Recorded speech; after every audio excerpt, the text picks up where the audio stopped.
Hi friends, good evening. ನಾನು ಇವತ್ತು ಈವ್ನಿಂಗಿಗೆ ಒಂದು ಮಿಲ್ಕ್ ಶೇಕ್ ಮಾಡಿದ್ದೆ. ಯಾವುದು ಅಂತ ಕೇಳ್ತೀರಾ? ನೋಡಿ, ಬನಾನಾ ಮಿಲ್ಕ್ ಶೇಕ್.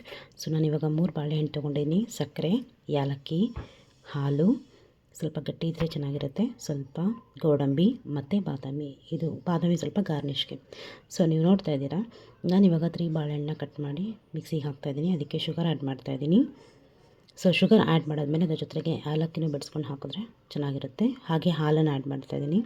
ಒಂದು ಅರ್ಧ ಕಪ್ ಹಾಲನ್ನು ಹಾಕಿದ್ರೆ ಸಾಕು. ಲಾಸ್ಟಲ್ಲಿ ಮಿಕ್ಸ್ ಮಾಡೋಣ ಎಲ್ಲ ಹಾಲನ್ನು.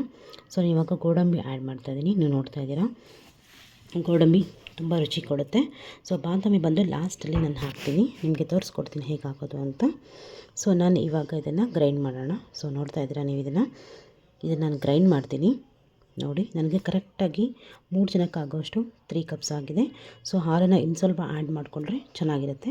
ಸೊ ಲಾಸ್ಟಲ್ಲಿ ನಾನು ಇದು ಕಟ್ ಮಾಡಿ ಇಟ್ಕೊಂಡಿರೋ ಬಾದಾಮಿ ಮತ್ತು ಗೋಡಂಬಿನ ಮೇಲೆ ಗಾರ್ನಿಷ್ಗೆ ಅದು ಹಾಕ್ತಾಯಿದ್ದೀನಿ. ಏನಕ್ಕೆ ಅಂದರೆ ಇದು ನಾವು ಕುಡಿಯುವಾಗ ಬಾಯಲ್ಲಿ ಬರ್ತಾಯಿದ್ರೆ ತುಂಬ ಚೆನ್ನಾಗಿರುತ್ತೆ ಟೇಸ್ಟು. ಸೊ ಸ್ವೀಟ್ ಜಾಸ್ತಿ ಬೇಕು ಅನ್ನೋರು ಸಕ್ಕರೆ ಸ್ವಲ್ಪ ಜಾಸ್ತಿ ಹಾಕ್ಕೊಳ್ಳಿ. ಸೊ ಯಾಲಕ್ಕಿ ಫ್ಲೇವರ್ ಬೇಕು ಅಂದರೂ ಕೂಡ ಯಾಲಕ್ಕಿ ಸ್ವಲ್ಪ ಜಾಸ್ತಿ ಹಾಕ್ಕೋಬೋದು. ಸೊ ನೋಡ್ತಾ ಇದ್ದೀರಾ, ನಾನು ಇದನ್ನು ಜಸ್ಟ್ ಗಾರ್ನಿಷ್ಗಾಗಿ ಮೇಲ್ಗಡೆ ಎಲ್ಲ ಪೀಸ್ನ ಹಾಕ್ತಾಯಿದ್ದೀನಿ. ಸೊ ತುಂಬ ಚೆನ್ನಾಗಿರುತ್ತೆ ಫ್ರೆಂಡ್ಸ್, ಮನೇಲಿ ಒಂದ್ಸಲ ಟ್ರೈ ಮಾಡಿ. ಸೊ ಹೇಗೆ ಬಂತು ಅಂತ ನಂಗೆ ಕಮೆಂಟ್ ಮಾಡಿ. ಈ ವಿಡಿಯೋ ನಿಮಗೆ ಇಷ್ಟ ಆಗಿದರೆ ಶೇರ್ ಮಾಡಿ, ಸಬ್ಸ್ಕ್ರೈಬ್ ಮಾಡಿ. Thank you for watching friends.